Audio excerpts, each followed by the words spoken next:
भक्तों, मैं सुना रहा था श्री मोहिनी श्याम जी की चरितावली।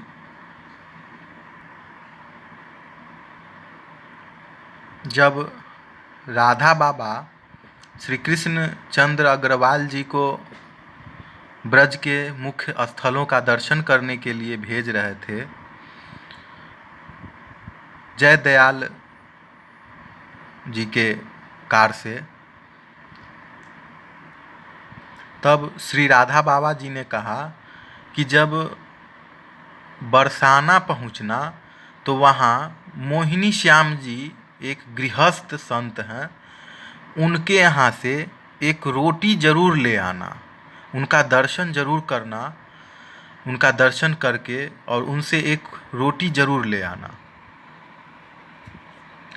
तो जब ये लोग पहुँचे दर्शन करते हुए बरसाना, तो वहाँ मोहिनी श्याम जी केवल नाम पता था और कुछ उनका घर का पता नहीं था।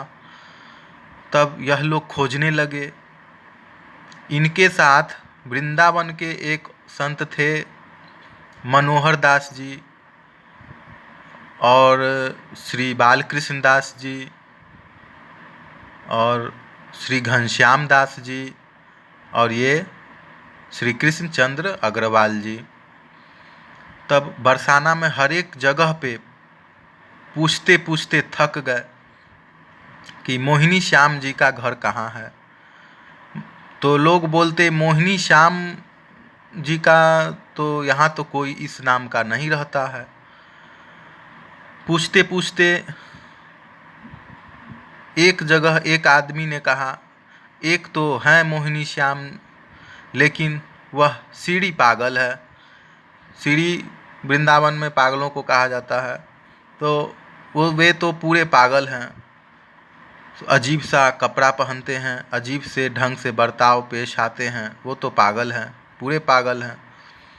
तब बोले, ये लोग सोचे कि श्री राधा बाबा जी ने कहा है और कहीं तो मोहिनी श्याम जी हैं नहीं, अंतिम घर है यह तो ज़रूर यही होंगे और राधा बाबा जी ने कहा है तो गलत नहीं कहा होगा।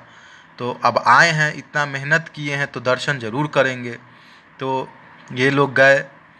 घर में जाते इन्होंने पूछा, मोहिनी श्याम जी हैं? तो घर के लोग बस साधारण रूप से कह दिए, वो तो रहे रूम में, कमरे में पड़े हुए हैं। ये लोग गए, इन लोगों के जाते अजीब सा उन्होंने थोड़ा बर्ताव किया। तो इन लोगों ने प्रणाम किया और बोला, बाबा एक रोटी मिलेगा? तो मोहिनी श्याम जी ने घर में बोला, अरे एक रोटी दे दो।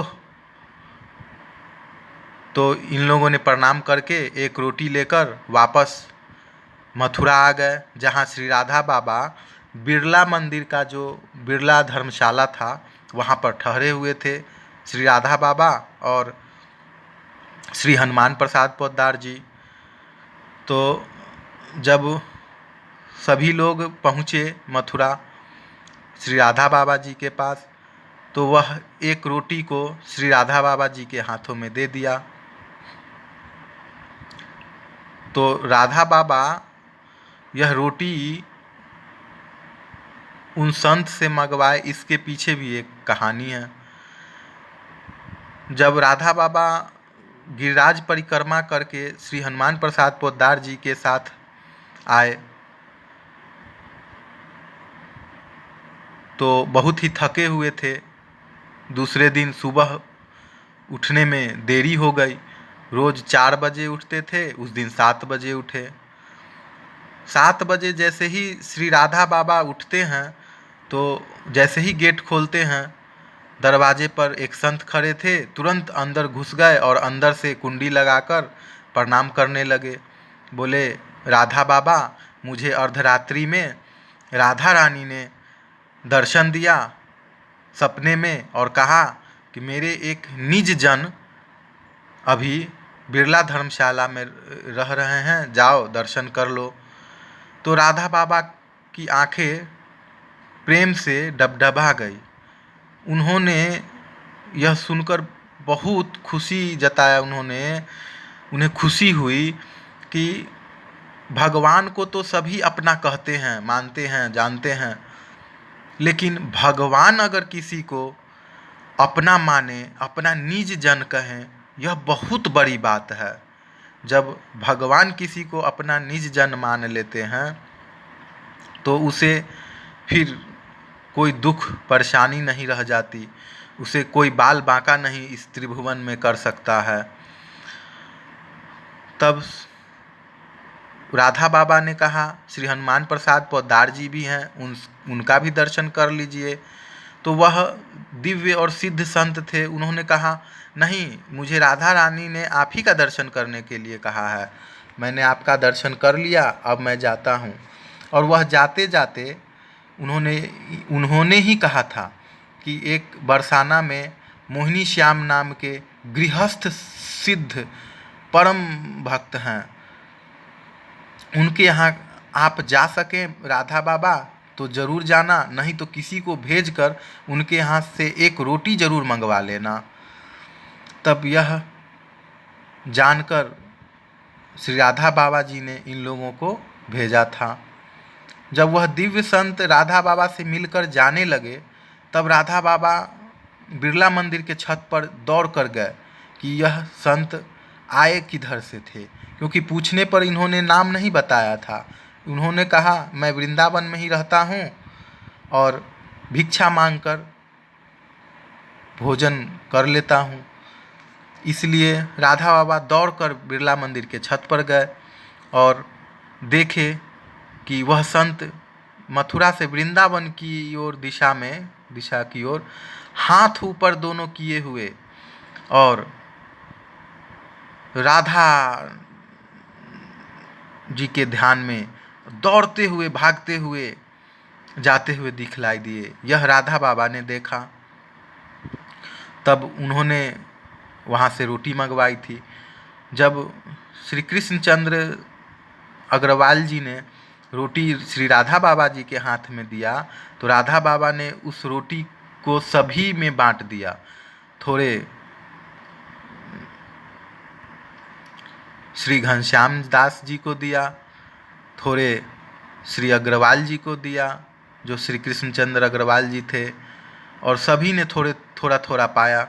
और इसका ऐसा प्रभाव हुआ कि रात्रि में जिन्होंने रोटी पाया, पूरे रात्रि श्री राधा रानी के दर्शन स्वप्न में होते रहे और दिव्य दिव्य दर्शन होते रहे।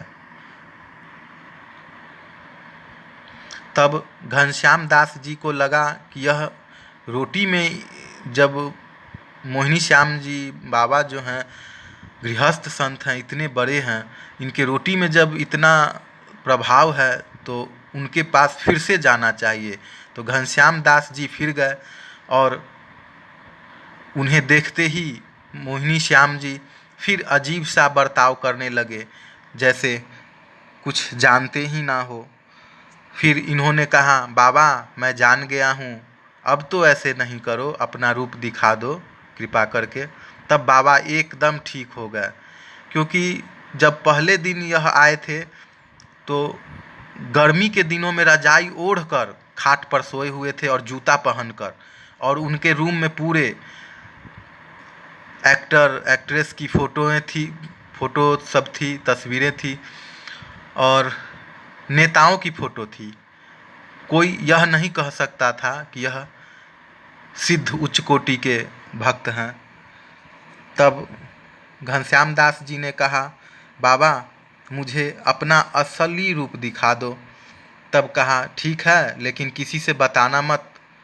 और जो वह पागल की तरह सभी से पेश आते थे, वैसा एकदम नहीं, एकदम सही हो गए। वह तो जानबूझकर वैसे करते थे कि कोई मुझे डिस्टर्ब नहीं करे, क्योंकि जो सच्चा भक्त होता है वह प्रभु के रूप, गुण, लीला, धाम का मनन चिंतन करते रहता है, उसी में उसे अखंड आनंद की प्राप्ति होती है। तो उन्होंने अपने कमरे के ऊपर में छोटा सा खिड़की कहिए, झरोखों से खोलकर उन्होंने दिखाया श्री बरसाना धाम में, वहाँ वहीं पे उनका घर था बरसाना में। तो जो श्री जी की महल है बरसाना में, वह एक पहाड़ पर है, वहीं पर उनका घर था। उन्होंने झरोखों से दिखाया कि देखो यह सीढ़ी है श्री राधा रानी लाडली जी की और किशोरी जी की। इसी सीढ़ी पर जब मेरी इच्छा होती है बोल देता हूँ लाडली जू मुझे दर्शन दे दो, लाडली जू यहीं पर प्रकट होकर मुझे दर्शन दे देती हैं और मैं दर्शन करके धन्य धन्य हो जाता हूँ।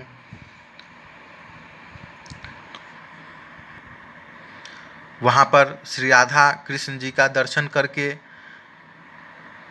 उनकी शक्ति से इनको श्री राधा कृष्ण जी का दर्शन हो गया। वहीं पर झरोखों से